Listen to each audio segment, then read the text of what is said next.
This is the El Donzo and Dees show. I'm El Donzo. I am Dees. And before we go any further, just wanted to take a moment to remind you, follow us on Twitter at El Donzo Dees and Facebook, facebook.com/El Donzo Dees. I go into the next story. Yeah, I got a couple of good things that came Rattle out 'em from off. the 4th of July weekend. First and foremost, Joey Jaws Chestnut has once again won the Nathan's Famous 4th of July hot dog eating contest, although his numbers were down to 62 hot dogs and buns in the 10-minute time limit. But it almost didn't happen because the storms that were passing through Coney Island on the 4th, they had thunder and lightning, and they basically announced that it was canceled, that they weren't going to do it.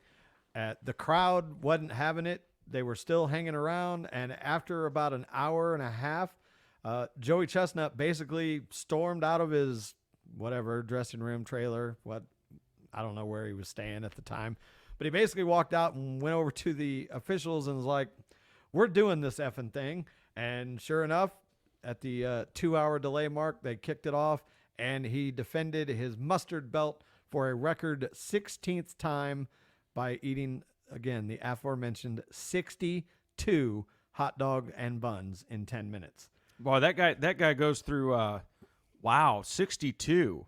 Yeah, and his record is 75. He wants 77. He thinks that that's doable. He blames the poor weather conditions and everything else.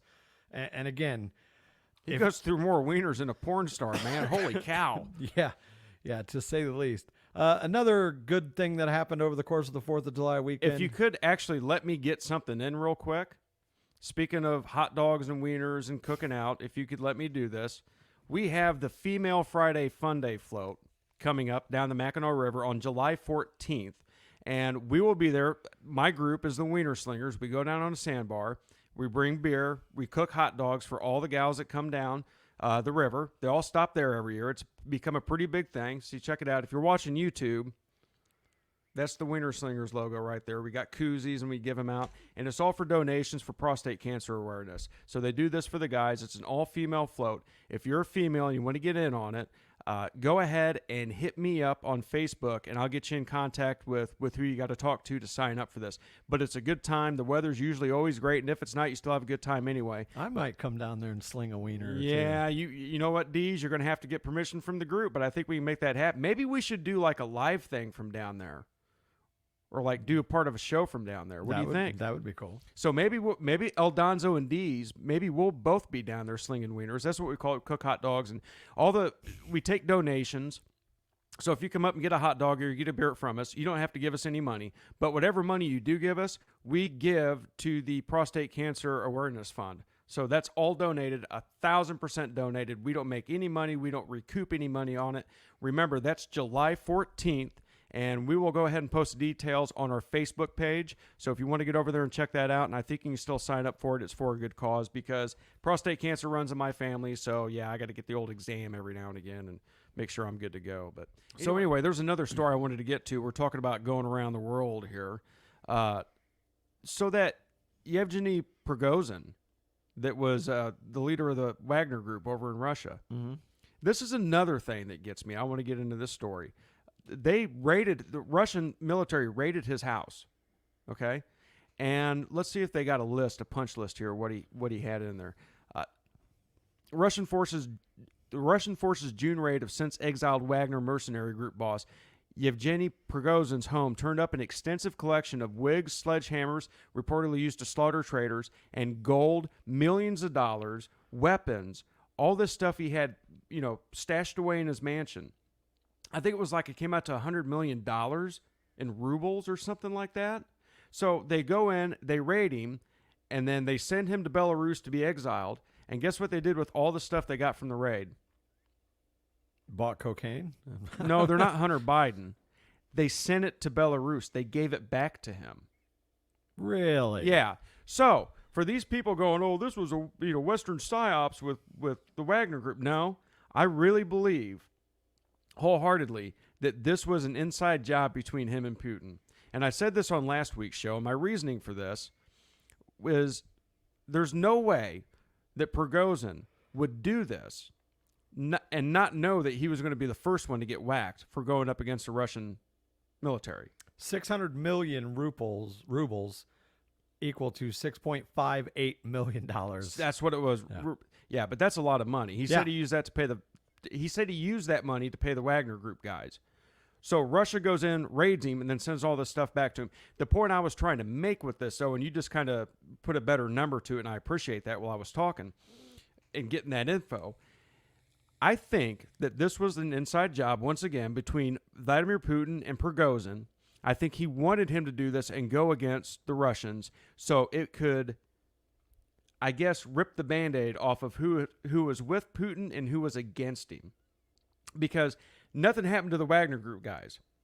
They just got exiled. They struck a deal that they're good to go. But then he goes in, Putin does, and starts whacking his upper generals, the people that knew about this. So he found out all the people that knew that this was going to happen, and he went in and started disappearing them.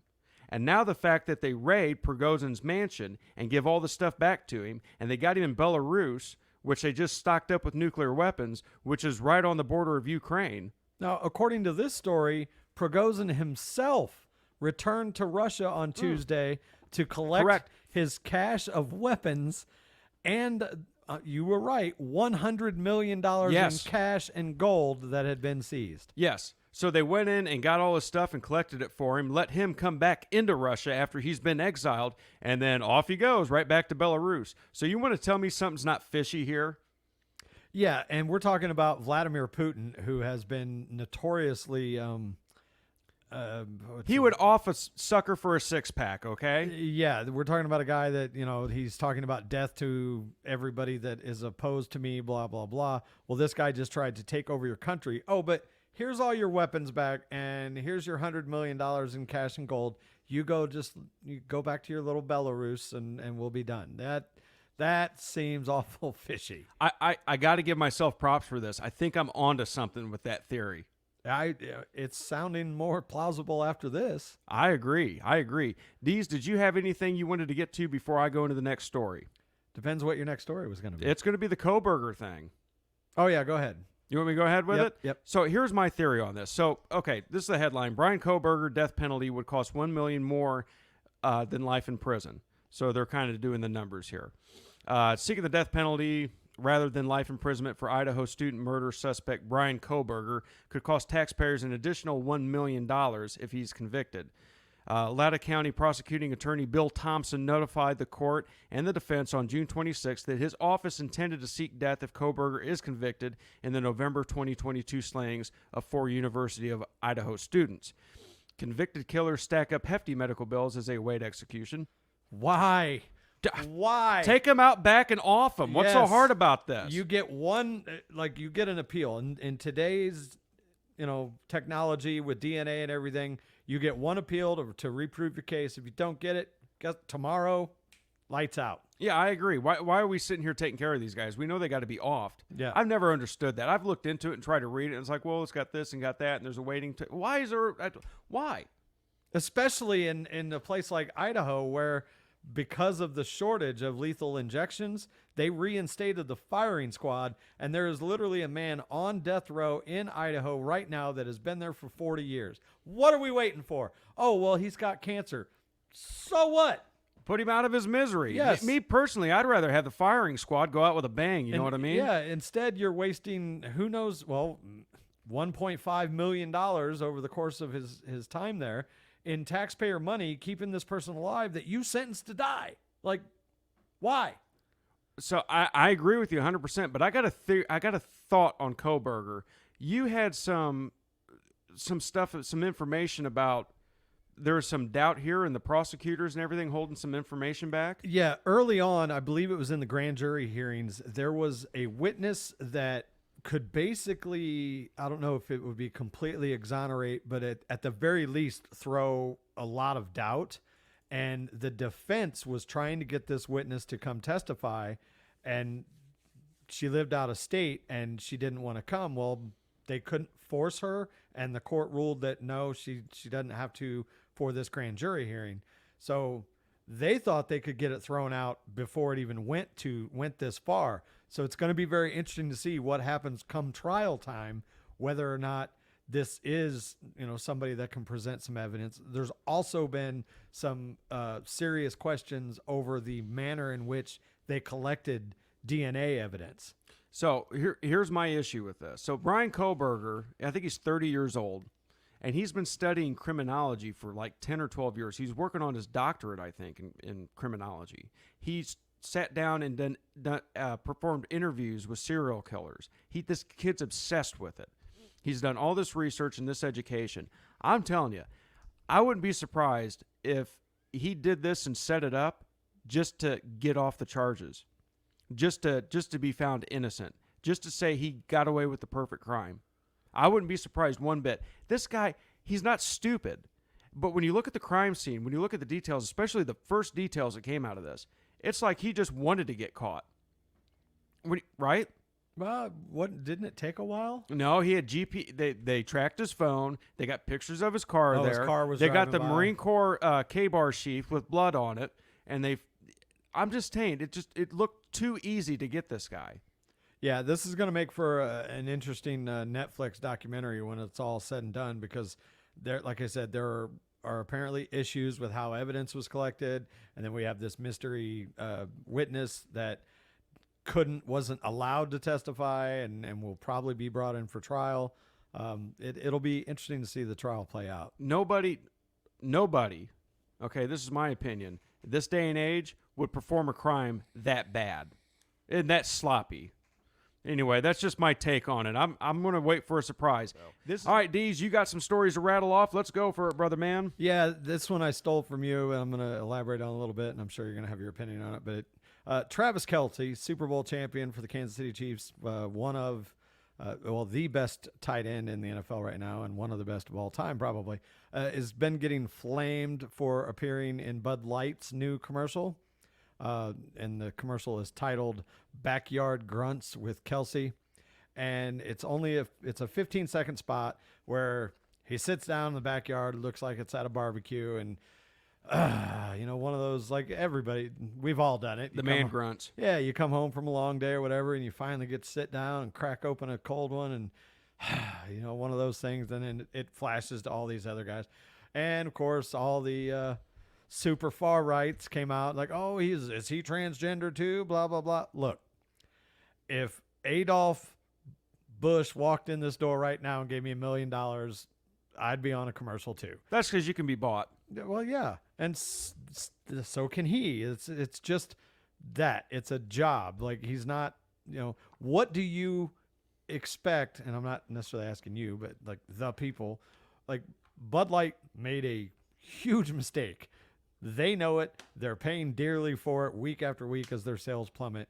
And granted, yeah, I'm sure people want them to come out and actually apologize, but that's not going to happen. We know that now. They're not going to literally come out and apologize. They have to start somewhere in changing the direction of their marketing campaign, and this, to me, is as good as any. No. Why? What do you mean? What did they do that made this so good? I'm not saying it's good. I'm just saying that people are flaming Travis Kelce for this when, again, he's just appearing in a commercial. So what do they expect Bud Light to do as far as a marketing campaign? Okay, I'm going to answer that question. First of all, I don't hold anything against Travis Kelce, and I agree with you. It's a paycheck. All right, they're trying as much as they can without actually copping to the fact that they screwed up. Right, which they never will. And that's where they need to start. So first of all, I haven't told anybody not to drink any Anheuser-Busch products. Yeah. Okay? I don't care if they do. I don't see somebody in a bar drinking a Bud Light. Oh, you should be drinking that. You're supporting trade. I don't care. This is my thing. All right? And that's what most people, I haven't seen anybody say you can't drink that, shouldn't be drinking that. They're just doing singular protests on this. Travis Kelce wants to go be in a beer commercial. I don't care. That doesn't bother me. And you're right. Bud Light is doing damage control, but they're not doing the damage control that people want them to do to go back to buying their products. Yeah, and they probably never will. And then screw them. That's on them. They're going to try and ride this out and hope that it eventually goes away. I've also seen other people talking about how, he doesn't drink the beer. Well, that's because it's not allowed in the NFLPA contract. There's a loophole for that. You can be in a beer you can commercial, but be you can't in be it. drinking the beer. You can't be seen drinking it. And while there is a can next to him, he never drinks it. Patrick Mahomes actually went around this loophole a few years back with Coors Light when he appeared with the Coors Light Bear instead of Coors Light Beer. And they just talked about how the bear was light and refreshing and great to have at barbecues. It was actually kind of a funny commercial, but same thing with this Kelsey thing. Like, get off his case. He's just collecting a paycheck. If you're going to be mad at Bud Light, fine. Keep your mad at Bud Light, but and I want to hop in there. There was a lot of really far right people say, well, this is insulting to men, and this is mocking how men act in the backyard. I don't know. I didn't really take it as that. I thought it was just look. That's how men act sometimes. This is the exact kind of marketing that Bud Light had done for decades. Yes. And it's the exact kind of marketing that, I don't remember her name now, but the one that brought in Dylan Mulvaney said that she wanted to get rid of. Exactly. The fratty, that was... I think it was. I didn't think it was as bad, but here's the point. They built their whole brand on this kind of men behavior. But at this point, pandering to me is not going to do any good. So I agree. is what it is. But yes, moving on. Yeah. Unless you had anything else you wanted to add to that, let's see what else you got in your little bag. Like of I said, tricks. get off old Travis's sack there. Here's a not so happy story from the weekend. Florida man beat his cheating wife's lover with a bat after catching them in bed. Yeah, well, you know what? Play stupid games, win stupid prizes. Yeah, and it's Florida, so there's that. Probably pretty methed up situation. I bet it was. Actually, no, these were like good old white collar people. Florida man. You almost messed up there. Yeah, Good old white almost, people. yeah. Florida man allegedly tried to beat his cheating wife's lover to death after he caught them in bed together, according to police. An irate John Dimming, 33, allegedly stormed into a Lake Worth. I used to live not far from Lake Worth beach. Lake Worth. Did you know his wife? No. Lake Worth. Oh, I guess there's a beach on Lake Worth. Okay, that's Son of a beach. June 17th with a black Rawlings aluminum bat and found his wife, Christy Barbado, in bed with her coworker. He closed the door behind him and charged the man, knocking him down with a blow from the bat and then pinned him to the floor. A probable cause affidavit alleges. So apparently what happened was this man who worked with the woman but was a traveling salesperson, whatever, happened to be in town for the weekend. They went and had some after work drinks, hit it off. He took her home to his Airbnb. And apparently, if I had to guess, I would say that the husband had a tracker on her phone or car. And when she didn't come home when she was supposed to, tracked him to this Airbnb and basically broke in and hit the man 3 times with a baseball bat. So it reminds me of that Primus song, My Name is Mud. So Yeah. I kissed him upside the cranium with them aluminum baseball bat. My name is Mud. Yeah, she's screaming, or she was pulling him off of her lover, and he starts screaming, "Don't come near my effing wife again!" And then he I don't walked think out. he will. Yeah, walked out and drove home. So they called the police. Police showed up, took statements, sworn affidavits, all this, that, and the other. Went back to the husband's house where he was like, "Nope, I've been home all night." Well, the problem was they not only had him on camera in the Airbnb, they had his vehicle leaving the scene on a traffic camera, and there was DNA evidence on the baseball bat that they found in the laundry room. So he has since been charged with attempted murder, aggravated battery with a deadly weapon, and burglary with battery. My guess is this marriage is probably over. Yeah, I'm thinking it's probably at least on the rocks, if anything. But Sounds hey, like it was on the rocks beforehand, but at this point, I would say, my feeling about this is you shouldn't defecate where another man eats. yeah, Just saying that right now, and we can all avoid these fooling monkey shines. Deez, did you have anything else you like wanted Jack to, Nicholson says in Batman, never rub another man's rhubarb? That's right. And speaking of rubbing rhubarb, I don't know, we got any rhubarb we need to rub this weekend, because it's about time for us to get the hell out of here.